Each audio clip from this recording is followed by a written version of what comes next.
Fala aí galera, eu sou o Felipe Santos do canal Futebol de Botão. Deixe seu like antes de tudo, se inscreva no canal, ative o sininho de notificações, compartilhe os vídeos nas suas redes sociais e vamos que vamos.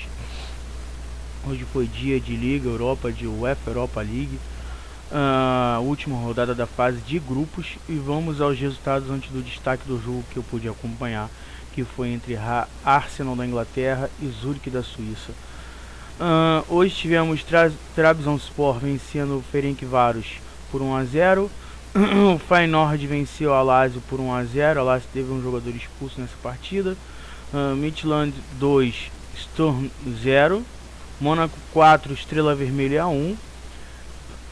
Real Sociedad 0, Manchester United 1. Esse jogo eu acompanhei o finalzinho do jogo, então não vou trazer tanto os destaques dessa partida, um pequeno destaque apenas. Sheriff 1, Omonia 0, Olympiacos 0, Nantes 2, Karabag 1, Freiburg 1, Karabag teve jogador expulso. A Roma de virada classificada a 3, Ludogorets da Bulgária 1, Ludogorets também teve jogador expulso. Bodoglint 1, PSV 2. Rennes da França 1 e Larnaca também 1. Braga 2, Malmo da Suécia 1. Arsenal 1, Zurich 0. Dinamo de Kiev com jogador expulso 0, Fenerbahçe 2. Destaque para o Fenerbahçe que o Ilharão fez gol nessa partida. União 0 e União Berlim 1. E Real Betis 3, HJK 0. Com esses resultados dessa partida aqui, tivemos os classificados dos grupos, né? Alguns já estavam classificados, outros brigavam pela disputa pela liderança do grupo e outros já estavam classificados em primeiro dos grupos. Mas vamos como que os grupos ficaram depois da última rodada. No grupo A, o Arsenal se classificou em primeiro com 15 pontos, PSV vai disputar 16 avos de final da Liga Europa, se classificou em segundo com 13. Bodoglint vai para a Conference League com 4 pontos e o Zurich ficou em último com 3. Fenerbahçe da Turquia se classificou em primeiro do grupo com 14 pontos. O Rennes da França em segundo com 12. O Larnaca vai para a Conference League, ficou em terceiro com 5 pontos. E o Dinamo de Kiev, eliminado de todas as competições europeias, ficou com apenas 1 ponto na última colocação do grupo B. No grupo C, o Real Betis já estava classificado e entrava na última rodada só para cumprir tabela, venceu e venceu bem, tá com 16, ficou com 16 pontos na liderança do grupo C. A Roma precisava vencer para se classificar, um empate era do Ludogorets da Bulgária, venceu e venceu de virada por 3 a 1. Venceu e foi a 10 pontos. O Ludogorets vai para a Conference League, ficou com 7. E o HJK eliminado com 1 ponto. O Union venceu na última rodada. O Union ficou com 13 pontos, líder do grupo, classificado no grupo D. O União Berlim vai jogar 16 avos de finais, ficou com 12 pontos em segundo. O Braga vai para a Conference League com 10 pontos e o Malmo com nenhum ponto, ficou em último na lanterna do grupo D. No grupo E, Real Sociedad em primeiro com 15 pontos, Manchester United em segundo com 15 também. Nos critérios de desempate levou melhor a equipe espanhola. O Sheriff United ficou em terceiro, vai para a Conference League com 6 pontos. E o Omonia ficou em último com nenhum ponto, foi o saco de pancadas do grupo E. No grupo F tivemos Feyenoord, na verdade os 4 times desse grupo do grupo F ficaram com 8 pontos, mas nos critérios de desempate segue aí a sequência de classificados e desclassificados. Lembrando que Feyenoord, Midtjylland, Lazio e Sturm Graz cada um ficaram com 8 pontos cada, mas nos critérios de desempate o Feyenoord ficou em primeiro, o Midtjylland ficou em segundo. Portanto, o Feyenoord vai para as oitavas finais da UEFA Europa League e o Midtjylland vai disputar a fase de 16 avos, sendo que a Lazio vai para a Conference League e o Sturm Graz eliminado de tudo nas competições europeias. No grupo G, Freiburg da Alemanha se classificou em primeiro com 14 pontos. O Nantes da França ficou em segundo com 9. O Karabag ficou em terceiro, vai para a Conference League, ficou com 8 pontos. O Olympiacos da Grécia com 2 pontos apenas está eliminado, foi o lanterna do grupo. E no grupo H, o Ferencváros e o Mônaco empataram em 10 pontos, mas nos critérios de desempate, Ferencváros ficou em primeiro e o Mônaco ficou em segundo. O Trabzonspor ficou em terceiro com 9 pontos, vai para a Conference League. E o Estrela Vermelha, eliminado com 6 pontos, ficou em último do seu grupo, no grupo H.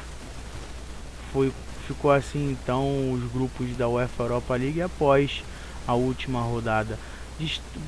O meu primeiro destaque para o dia de hoje é o Fenerbahçe do Jorge Jesus classificado em primeiro do seu grupo, e o Ilharão marcando no finalzinho da partida ali no primeiro tempo, ali no finalzinho do primeiro tempo ali, marcando o seu gol, né, o 2-0, fechando o caixão contra o Dinamo de Kiev. Fenerbahçe em primeiro. Esse é um pequeno destaque. O Fenerbahçe, bem dizer, dominou a partida e jogou muito melhor, e com isso se classificou em primeiro com 14 pontos. Mas o destaque, o Manchester United venceu apenas por 1-0 ao Real Sociedad. O segundo destaque, eu só acompanhei o final do jogo, então não posso trazer grandes destaques dessa partida. O Manchester precisava de vencer por mais de um gol de diferença para se classificar em primeiro, não conseguiu fazer o segundo gol, para vencer pelo menos por 2-0, mas se classificou em segundo, vai para a fase de 16 avos de final da Europa League, enquanto que o Real Sociedad, a equipe espanhola, vai direto para as oitavas de final. E portanto, vamos ao destaque da partida entre Arsenal e Zurich. O Arsenal teve... Primeiramente vamos trazer os números frios do jogo para depois trazer as estatísticas, né? Os destaques da partida em si, do que eu pude observar vendo a partida, assistindo a partida. O Arsenal chutou 17 vezes ao gol, enquanto que o Zurich da Suíça apenas 7. Porém, dos 17 chutes a gol que o Arsenal deu, apenas 4 foi no alvo, enquanto que dos 7 que o Zurich deu, 2 apenas foi no alvo, metade do Arsenal. No caso do Arsenal, eu achei muito pouco pela quantidade de chutes que deu a gol. A posse de bola foi equilibrada, porém uma leve vantagem para a equipe londrina com 56% de posse de bola, enquanto que o Zurich ficou com apenas 44%. Ambas as equipes trocaram poucos passes, o Arsenal um pouco a mais com 368 e o Zurich trocou 291 passes. A precisão de passe do Arsenal foi de 78% e do Zurich foi de 64%. O Arsenal cometeu 11 faltas, o Zurich 9. Tivemos um cartão amarelo para o Arsenal, que foi do brasileiro Gabriel Magalhães, enquanto que o Zurich teve 3. Não tivemos expulsões nesse jogo, 3 impedimentos para cada equipe e 8 escanteios para o Arsenal, e para o Zurich tivemos 4 escanteios. Números frios aí para vocês analisarem depois, para vocês observarem o que aconteceu, o que não aconteceu, friamente falando do jogo. O Arsenal começou o jogo com Ramsdale no gol. Na zaga teve, na linha defensiva, o Arsenal veio com White, o Holding, Gabriel Magalhães e Tierney. Fábio Vieira, Mohamed Elneny e Lokonga completaram a linha do meio de campo, enquanto que na frente o Arsenal veio com Nelson, Gabriel Jesus e Nketiah. Já a equipe de Zurich começou a partida com Brecher no gol. Na linha de defesa veio com Camberi, Katic e Alit. Na linha de meio de campo, jogando com 5 no meio de campo ali, veio com Adrian Guerreiro, Conde, Selnais, Borani Jacevic, Okta, Tosin e Horner. Se eu falei algum nome errado aí das escalações, galera, vocês me perdoem, mas os nomes são bem esquisitos, vocês há de concordar comigo aqui. O Arsenal fez as seguintes substituições: entraram Partey, Saka, Bukayo Saka, Martin Odegaard e Cedric Alves, o Cedric Ricardo Alves Soares.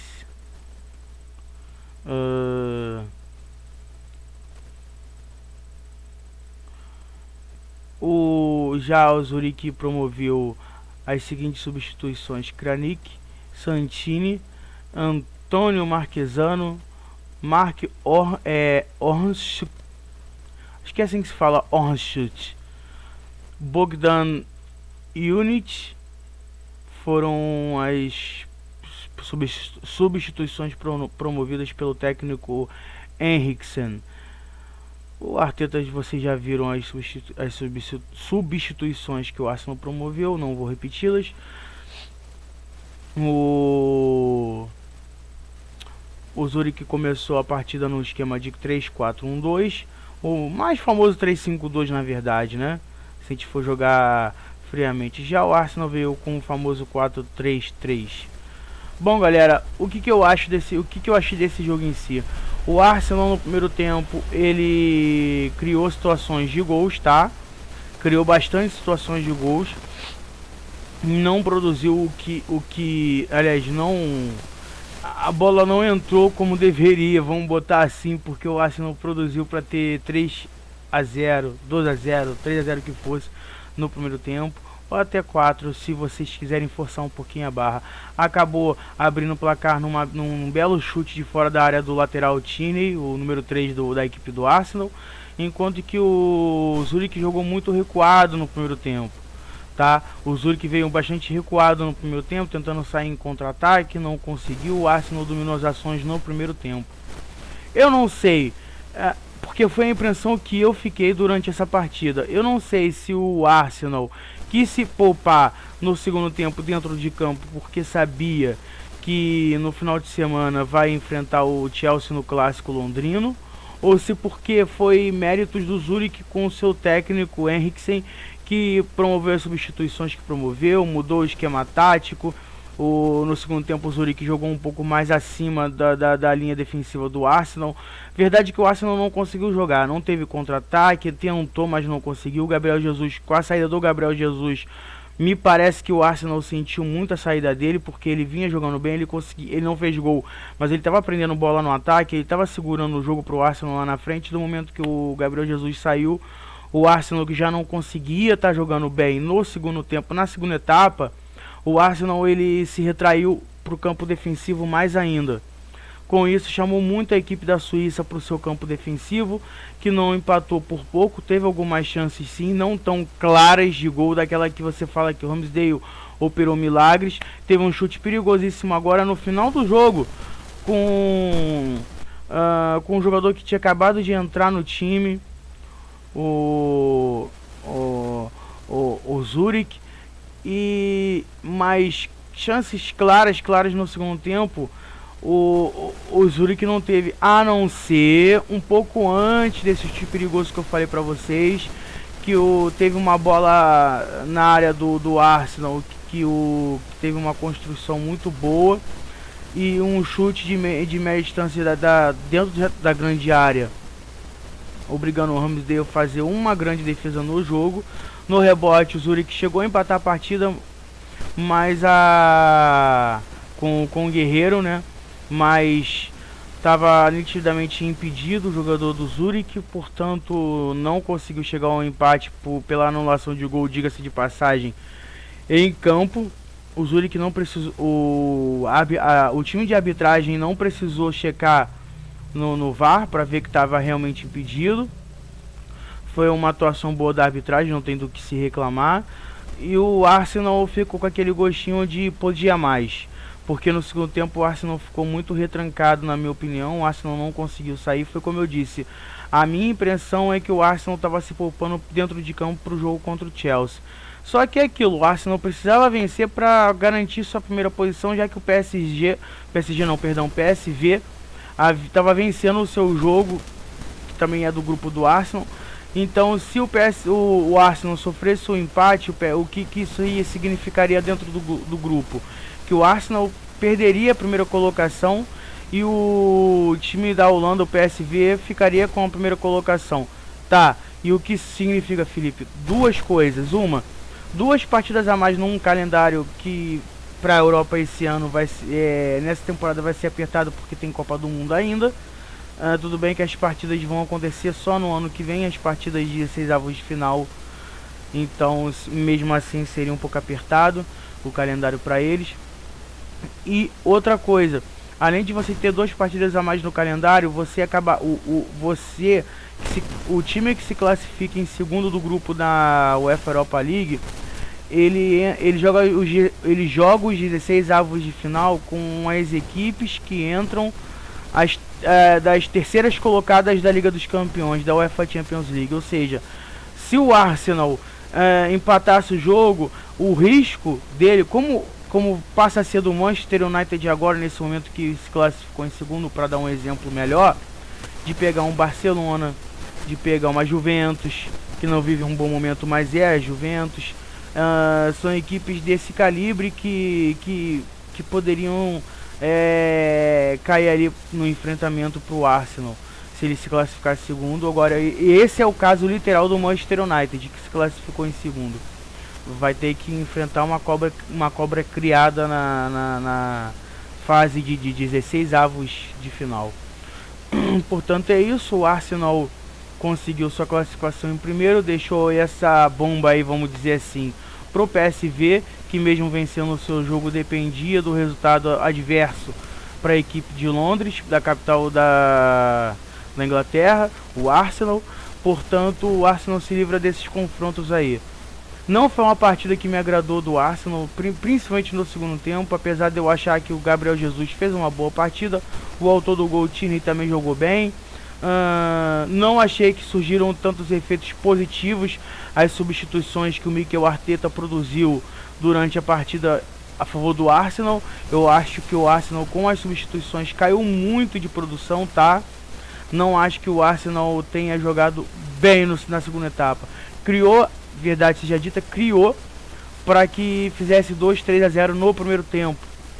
Mas por incompetência do Zurich, talvez se fosse uma equipe um pouco mais, digamos assim, municiada por jogadores com tecnicamente falando melhores dentro de campo, se tivesse um elenco um pouco melhor, o Arsenal hoje talvez não sairia vencedor dessa partida, tá? Essa é a impressão que fica, essa é a ideia que eu passo para o Arsenal.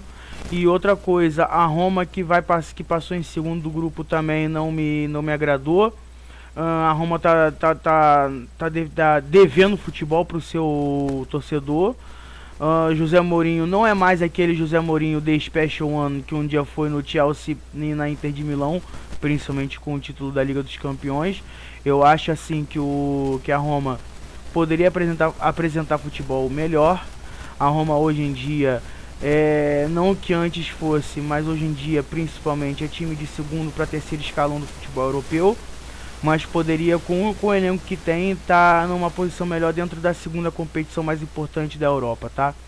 Fica aqui dito isto. Eu não poderia deixar de citar a Roma aqui também, porque eu acho que a Roma tem elenco para fazer coisa melhor dentro da Europa League. E a mesma coisa vale para o Manchester United. O Manchester United não tem elenco para... Eu acho que tem elenco para estar disputando uma Liga dos Campeões da Europa, e não para disputar uma Europa League. Mas o Manchester United está passando por um processo doloroso dentro do seu elenco. É um time que tem dinheiro para gastar, tem um elenco bom, mas eu não sei o que acontece com o Manchester United, que o Manchester United não consegue resolver seus jogos. Quando vence por 1-0 e olhe lá, é um sufoco danado, mas ainda assim o Manchester United tem que levantar as mãos para os céus e agradecer por não passar pela fase que o Barcelona, por exemplo, passa. O Barcelona que vai entrar na fase de 16avos de final pelo segundo ano consecutivo na UEFA Europa League. Ele que foi o vice-campeão, o Barcelona atual vice-campeão da competição, perdendo pro Foi Frankfurt que foi o vencedor da UEFA Europa League. Só vou deixar uma conferida para não falar besteira.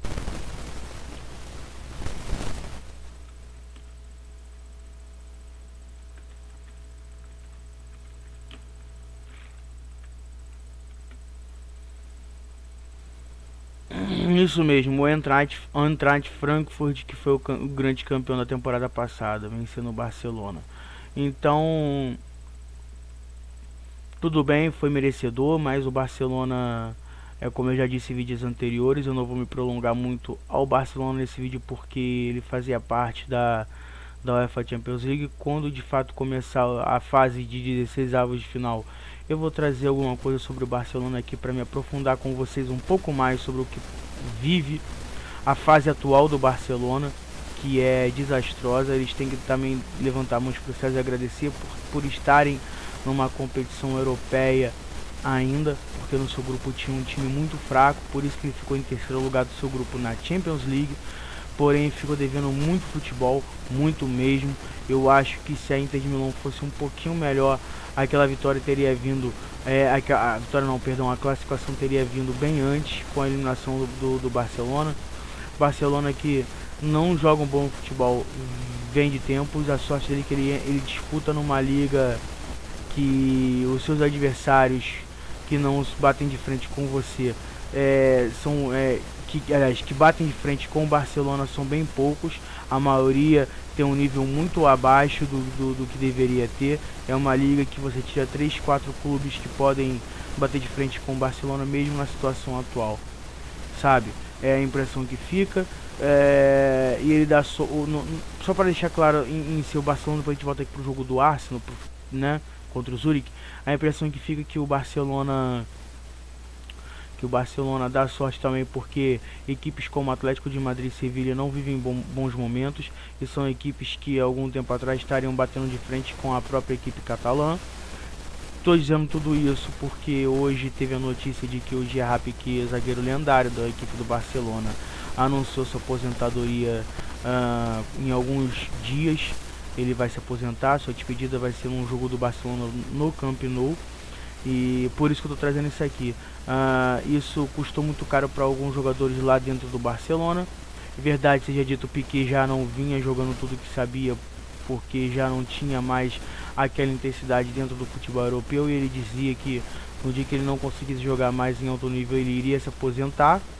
Eu acho que ele teria mercado ainda aqui na América do Sul, na MLS e principalmente no futebol asiático como um todo. Eu acho que ele teria futebol se ele quisesse, mas ele não quer, tá? Para estar jogando em ligas periféricas que não sejam na Europa. Disse tudo isso do Barcelona por causa do Piqué, que vai se aposentar, que foi, sim, a gente não pode negar, um dos melhores zagueiros que o mundo já viu. Pode não ter sido o melhor, mas foi um dos melhores que o mundo já viu, sim. E ele, apesar do final melancólico de sua carreira, não vou falar dos problemas pessoais dele porque eu tô falando de jogador e não de pessoa. Ele, apesar do final de carreira melancólica dele, falhando e tudo mais, ele fez parte daquele Barcelona vencedor. E quando a gente fala daquele Barcelona vencedor, a gente não pode falar só de Xavi, Iniesta, Messi, o Ronaldinho Gaúcho. A gente tem que falar também de Puyol, de Piqué, porque foram os carregadores de pênalti para que esses caras lá na frente decidissem partidas, como o Valdés, por exemplo, o grande goleiro catalão. E fica aqui marcado na história, fica aqui o registro, tá? Eu queria falar disso, sim, porque isso foi notícia de hoje, isso aqui é informação, não é... E um pouco também de tom de despedida do zagueiro catalão, zagueiro espanhol, o Gerard Piqué. Enfim, no jogo do Arsenal, foi como eu disse, eu acho que faltou um pouco mais de ímpeto no segundo tempo, mas foi como também eu falei, parece que o Arsenal estava se poupando dentro de campo por causa da partida contra o Chelsea. Vamos ver como é que esse Arsenal atua diante do Chelsea. Esse Arsenal, para mim, hoje, ele é mais forte do que o Chelsea, apesar do Arsenal estar jogando a Europa League e o Chelsea já está classificado até para oitavas de finais da UEFA Champions League. A equipe londrina está se encontrando dentro da temporada, mas a equipe londrina que eu falo, os Blues, mas os Gunners, pra mim, hoje vive uma fase melhor do que os Blues, tá?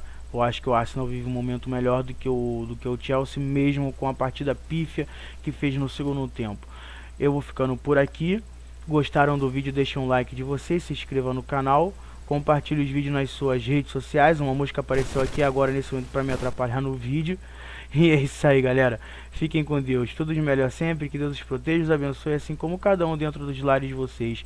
Eu ainda volto hoje aqui no canal com mais um vídeo falando sobre a Copa do Mundo de 1950, tá bom? Hoje são 3 vídeos no ar. Já deixei mais cedo aí o vídeo da vitória do Flamengo sobre o Atlético Paranaense, com um atraso, mas deixei.